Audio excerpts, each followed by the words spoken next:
গন্ডাতুইচাতে সম্প্রতি ঘটে যাওয়া বিভিন্ন বিক্ষিপ্ত ঘটনার ক্ষতিগ্রস্তদের 100% ক্ষতিপূরণ দেওয়া সহ 8 দফা দাবি নিয়ে রাজ্যপালের নিকট ডেপুটেশনে মিলিত হল সিপিআইএমএল এর রাজ্য কমিটির প্রতিনিধি দল। সংবাদ মাধ্যমের মুখোমুখি হয়ে সংগঠনের রাজ্য সম্পাদক পার্থ কর্মকার বলেন, বর্তমানে গন্ডাতুইচাতে গণতন্ত্র বলতে কিছুই নেই, তাই রাজ্যপালের কাছে আবেদন করা হোক যেন তিনি নিজে একবার সেই এলাকা পরিদর্শন করেন। একই সাথে 8 দফা দাবি রাজ্যপালের কাছে তুলে ধরা হবে। মূলত সেখানে সংগৃহীত হওয়া বিভিন্ন বিক্ষিপ্ত ঘটনায় প্রায় 20 কোটি টাকার কাছাকাছি সম্পত্তির নষ্ট হয়েছে, কিন্তু দীর্ঘদিন বাদে পরিদর্শনে গিয়ে মুখ্যমন্ত্রী শুধুমাত্র 3 কোটি টাকা ক্ষতিপূরণ দেওয়ার ঘোষণা করেছেন। তাই ক্ষতিগ্রস্তদের 100% ক্ষতিপূরণ দেওয়ার দাবি তোলা হচ্ছে সংগঠনের তরফ থেকে।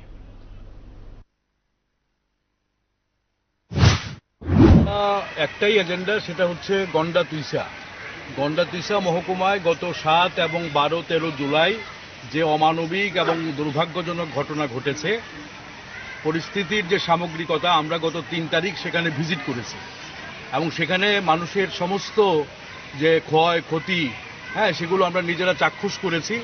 এখন আমাদের যে পর্যবেক্ষণ এবং 8টি দাবি আমরা সামগ্রিকভাবে গন্ডাছড়ার পরিস্থিতির উপরে, এগুলো আজকে আমরা মাননীয় রাজ্যপালের হাতে, মহামান্য রাজ্যপালের হাতে আমরা তুলে দেব এবং ওনার কাছে আমরা আহ্বান করব তিনি যাতে একবার এখানে যান, কারণ সংবিধানের কোনো কিছু ওখানে নেই।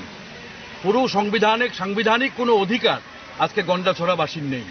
কাজেই সংবিধানে আজকে যে ভ্রাতৃত্ব, সাম্য, স্বাধীনতা এবং যে গণতন্ত্রের যে অধিকারগুলো আছে সেগুলো মানুষকে পৌঁছে দেওয়া, এবং সবচেয়ে বড় হচ্ছে যে সমতা, ইকুয়ালিটি, সেটা হচ্ছে যে বিশেষত ক্ষতিপূরণের ক্ষেত্রে 20 কোটি টাকার উপরে সেখানে লোকসান হয়েছে মানুষের, অথচ রাজ্য সরকার মাত্র 3,45,20,00,000 টাকা দিয়েছে।